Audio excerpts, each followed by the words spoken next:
دوستو ذرا تصور کریں کہ ایران کی طرف سے ایک میزائل پھینکا جاتا ہے جو کہ اسرائیل کے ایک شہر ابیب میں جا کر گرتا ہے۔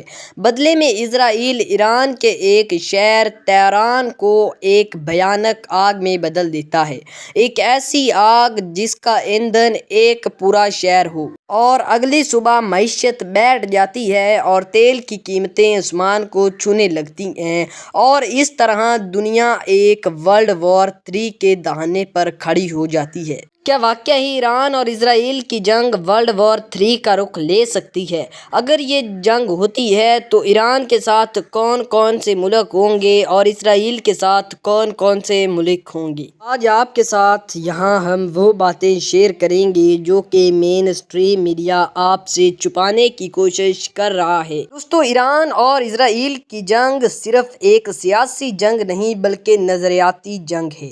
ایران اسرائیل کو ایک شیطانی ریاست کہتا ہے اور فلسطین کی سپورٹ کرتا ہے۔ یہی وجہ ہے کہ اسرائیل ایران کے نیوکلیئر پروگرام کو اپنے لیے خطرہ سمجھتا ہے۔ ماضی میں سائبر اٹیک، سائنسدان کا قتل، شام و لبنان میں پراکسی وار، یہ سب جاری رہا، لیکن اب معاملہ باتوں کا نہیں رہا بلکہ میدان جنگ میں بدل چکا ہے۔ آئیے جانتے ہیں کہ اس جنگ کی شروعات کیسے ہوئی اور کیسے یہ جنگ ورلڈ وار 3 کا خطرہ بن رہی ہے، اور کون کون سے ملک ایران کے ساتھ کھڑے ہوں گے اور کون کون سے ملک اسرائیل۔ دوستو، اس سب کی شروعات ہوتی ہے 1 اکتوبر کو، جب ایران اسرائیل پر 180 بیلسٹک میزائلز داغ دیتا ہے، اور وہاں کا نظارہ کچھ اس طریقے سے تھا۔ ایران کی IRGC جو کہ ان کی کمانڈر کا ایک حصہ ہے، ان کے مطابق 90% میزائل نے اپنے ٹارگٹ کو کامیابی سے ہٹ کیا، لیکن دوسری طرف اسرائیل کا کہنا ہے کہ زیادہ تر میزائلیں انٹرسیپٹ کر لی گئی تھی اسرائیل کے ڈیفنس سسٹم کے ذریعے۔ ان میزائلوں سے ہونے والی تباہی کی کئی امیجز سامنے آئی۔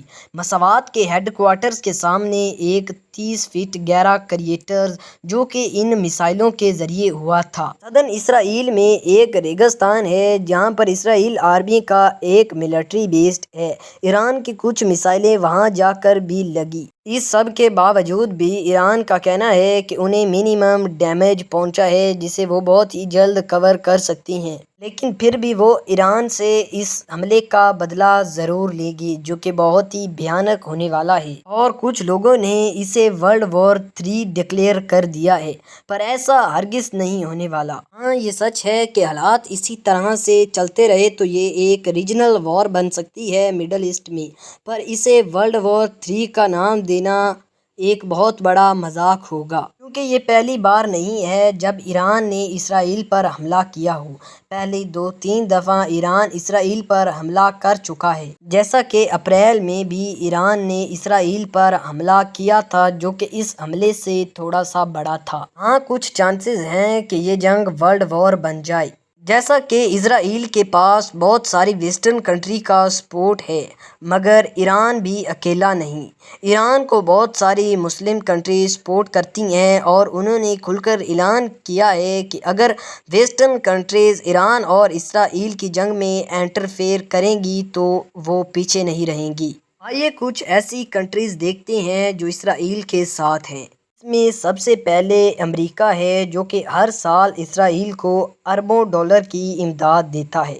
نمبر 2 پر برطانیہ ہے جو کہ نیٹو کے ساتھ کھڑا اسرائیل کو انٹیلیجنس فراہم کرنے میں اہم مدد کرتا ہے۔ نمبر 3 اور 4 پر فرانس اور جرمنی ہے جو کہ اسرائیل کو سفارتی اور دفاعی تحفظ دینے میں مددگار ثابت ہے۔ UAE اور بحرین بھی ابراہم معاہدے کے بعد اسرائیل کے ساتھ کھڑا ہے۔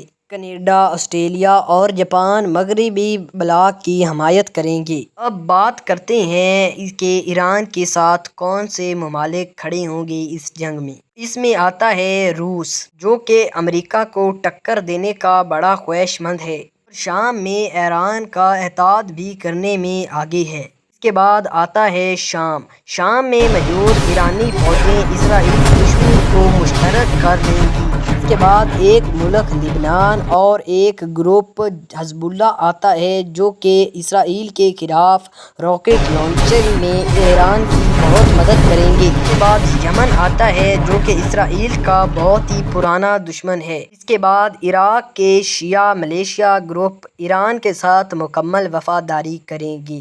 اگر آپ کو یہ ویڈیو پسند آئی ہے تو اپنے دوستوں کے ساتھ یہ ویڈیو ضرور شیئر کریے گا۔